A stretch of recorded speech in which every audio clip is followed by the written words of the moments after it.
माननीय पवित्र Margherita. Namaskar, sir. This is my maiden speech. And thank you for the last session. I'm closely observing, and the feelings is same as reiterated by Pradhan Mantri Modi ji yesterday, that this house should give chance to the new MPs like me to speak to express their views. But in the last session, I attended 100%, but I learned only few things. It is nahi chalega, pendum, lojja, only few words I learned. Thanks, vendum, that also I learned. Anyways, at the very outset, I take the opportunity to thank my party, especially the Honorable Prime Minister Modi ji, my President Nadda ji, Home Minister Amit Shah ji, and my Chief Minister Dr. Himanta Biswa Sarma and Team Assam for sending me here to this august house. And the time where we talk about dynastic politics and politicians with golden spoon, उसी समय एक सेवानिवृत्त चतुर्थ वर्ग का कर्मचारी का बेटा को इधर भेजा है भाजपा ने. It's possible only in BJP. It's only possible in BJP. Whenever we talk about dynastic politics and amidst this kind of discussion, a son of a fourth-grade employee of a state electricity board is being sent to this august house. It is possible only for Modi ji, only for this BJP. Anyway, just I'm coming to the point. Although it's my first speech, I'll conclude in 6-7 minutes. Yes, I do support this bill. The proposal to amend the Act has covered a variety of topics, starting from the preamble to establishing a mechanism for regulating the export and import of endangered species in India.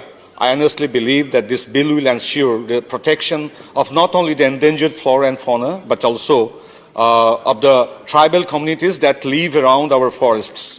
Honorable Prime Minister Narendra Modi ji had said in one of his Mann Ki Baat in 2020 that India's biodiversity is a unique treasure for the entire humankind, and we believe that biodiversity requires equal protection as the humans. Our party believes in the philosophy of integral humanism of Deen Dayal Upadhyay ji, and that seeks to unite human beings and also to establish coherence between human beings and the nature. And we live in Vasudhaiva Kutumbakam, which means the world is one family. Our approach also reflects the ideals of Assam's revered Vaishnavite saint Srimanta Hankodeb, who had stated 5 centuries ago that Eka Briksha Dasa Putra Sama, which means one tree is equivalent to 10 sons. Our emphasis of nurturing the biodiversity is also in line with the global efforts to protect the earth and its flora and fauna from the impact of climate change. This legislation will also help efficiently regulate many economic activities revolving around the biodiversity. Sir, the preamble of the Act proposes to include event management, conservation, along with the protection of the wildlife. The preamble itself can be expected to lay the foundation for a strong law to protect the country's biodiversity. The draft of the legislation also talks about preventing sales and auction of animal articles and trophies. It makes provision for state governments to destroy such seized articles as well, to protect, to preserve, to possess, and to destroy also. That step is required to demonstrate that the state will not tolerate poaching of wildlife at any cost. Last year, Honorable Assam Chief Minister Dr. Himanta Biswa Sarma had led from the front and burnt more than 2,000 rhino horns. More than 2,000 rhino horns in public view, thereby sending out a message that the state has no tolerance policy towards the poaching of rhinos. And I want to mention one point that Assam is famous for rhinos, and we have 72% of rhinos, 72% of world population of rhino, and 89% of total rhino population of India. That is, we have in our Assam. The draft legislation also talks about the transfer and transportation of elephants. As told by the Honorable Forest Minister in Lok Sabha, elephants are an integral part of our lives, and in order to have a smooth transfer and transportation system for these animals, the Act proposes to regulate the entire process. And I'd like to emphasize on this point because Assam holds the second largest population of elephants in India with more than 6,719 elephants as per an estimate in 2017. So we have a population of 6,719 plus. So a unique aspect of this bill is the designation of management authority for scientifically issuing permits for transnational movements of species, laying a greater emphasis of minimum government and maximum governance. The bill strongly regulates and monitors the export permits. That makes it a transparent process. And again, I'm coming to Assam. Assam, as we all of us know, that it's a home to one-horned rhino, which our Birendra Baisuji has just mentioned, which is a pride of the state and the country. And the price of the horns of rhinos that are being illegally sold in the international market goes up to crores of rupees. As per report of media, one horn may cost around above 5 to 10 crore. It oscillates between that rate. As a result, the poaching numbers always remain high.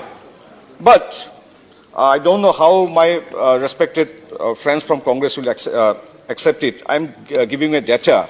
That is, during the Congress regime in Assam, they ruled Assam they were in power for 15 continuous years. And I'm giving you data. In 2013, 27 rhinos were poached. In 2014, again 27. In 2015, 17. In 2016, 18. So everywhere, around 30 rhinos were killed by poachers during the regime of Congress. But when Narendra Modi ji came into power in the center and BJP came to the power of Assam, that figure came down to 1. So you'd like it, it is now only 1 and it goes towards 0. So the same surrounding villages, same forest guards, same police officials, same forest department officials, but during the Congress regime, it was 27 to 30. But now, as and when Modi's government came into power, the figure is going to 0. So this is the situation we are facing, we had faced there, and you'd like to know it, that not only the rhino poaching is minimized, along with the population of rhinos are also increasing. It was 2,895. It is now 2,895, which was in 2018, 2,650. So it is an increase of 200 rhinos. So hereby, I again I would like also to reiterate the Honorable Minister's assurance, our Bhupen Jadavji's, in Lok Sabha, that the tribal communities shall continue to exercise their grazing rights and will maintain their lawful livelihood activities in forests until they have been completely and successfully rehabilitated. So this act has included the respect and empowerment for the tribal peoples and the forest dwellers.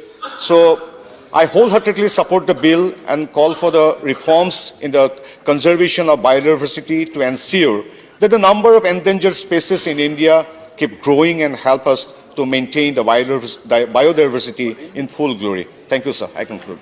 Thank you, Pavitra Margarita ji.